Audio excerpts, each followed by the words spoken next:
Hi everyone, this is Amin, and in this video I'm going to talk about distribution. In order to make more sense, in order to have better understanding on the topic, so I always like to come up with a story, and it is good to imagine a situation to consider the concept better and better. So now imagine you're just hired as the administrator of the system, and your boss now is asking you to connect company A to the company B. And as you're just hired, it's your responsibility to do the task.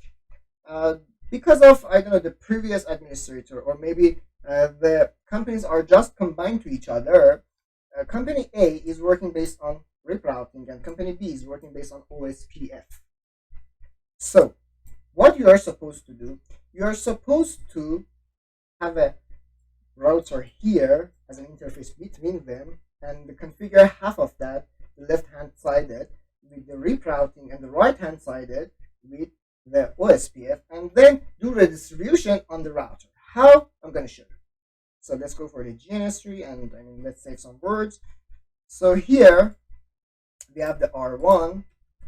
Let's do a show run in order for you to believe me that I set up the network in order to save the time. So these are the loopbacks interface, and this is the route.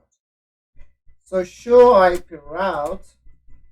So we can see RIP knows pretty much about nothing, just the networks which are directly connected. Let's go to the R2, this router, and go to the configuration, terminal, router, RIP,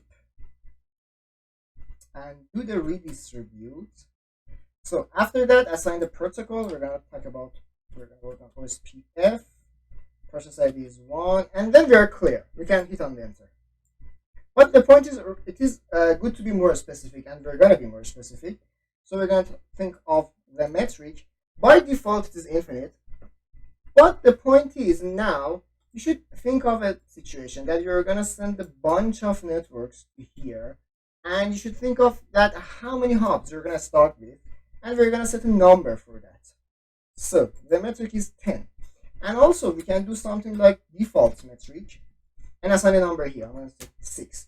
And from now on this protocol, routing, if I try to redistribute, for example, IS, it's going to ask about metric, but by default it's not infinite, it is 6. But for the OSPF that we assigned 10, it is 10. Or, I don't know, maybe BGP1. It's going to ask about metric, but it is 10. So let's come here and do the command again. So now we are connected. This is the administrative distance, and this is the metric that we assign. So we have the connectivity from R1 to the rest of the network, and let's go for the R3. That R3 show IP route. So OSPF is too smart for own sake sometimes, because it's based on wildcard mask, so the networks are more specific now. And something is valuable to talk about that now. If we do show IP interface brief, we'll see that interfaces are assigned.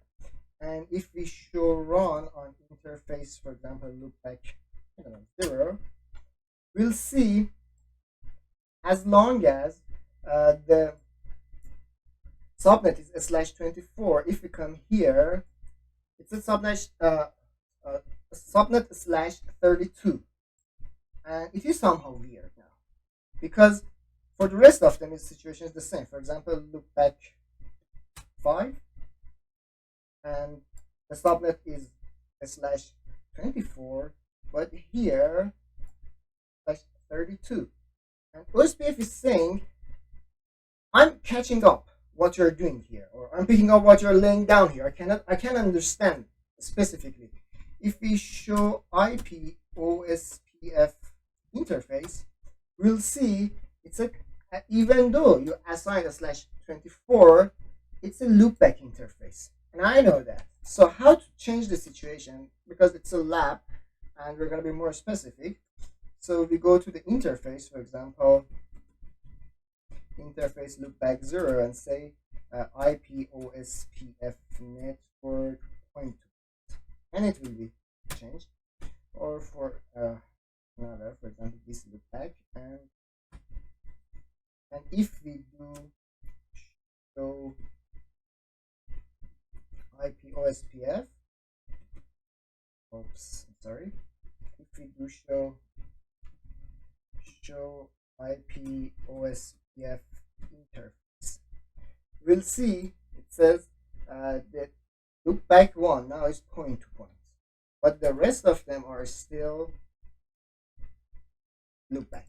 So this is one of the things that is valuable to mention, that we can change the situation. But let's come back to the R2 and go to the router OSPF 1 and then the redistribution. Redistribute what? RIP, talk about metric. If I'm not mistaken, it is 20 by default. We're going to change it to 100, and then we have some sort of options. We're going to choose the bigger one, subnet. As we assign the subnets, so it's not going to turning back to classful IP addresses, or it's not going to do the auto summarization. So it is the best choice. And then we're pretty clear, but we can talk about metric type. By default, there are two types, type 1 and type 2, and the default configuration is metric type 2. Let's see. Show IP route, and it said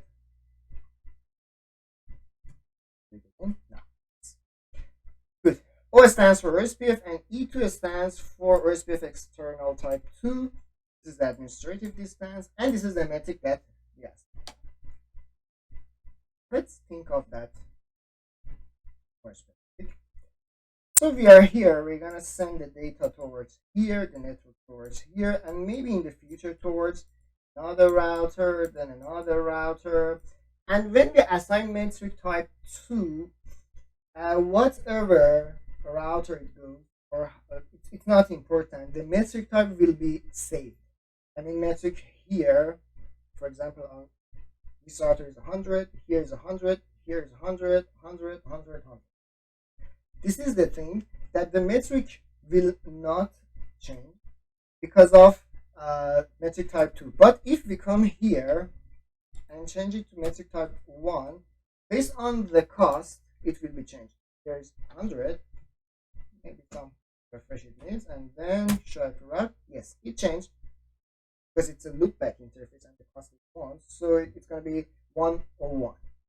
And this is the thing that I wanted to mention. And the last thing, as you're the administrator of the system, so it is good for you to recommend, to suggest your boss that you need hot standby routing protocol, which the previous video on the channel was about that. And what does this mean? You need another router here to be more resilient, to have redundancy, and in case of failure in one of the routers, the other router will work perfectly. So far so good. We mentioned about redistribution and HSRP. I recommend you to watch the previous video. I hope you enjoyed. I hope it was good for you. Don't forget to subscribe to the channel, and bye everyone.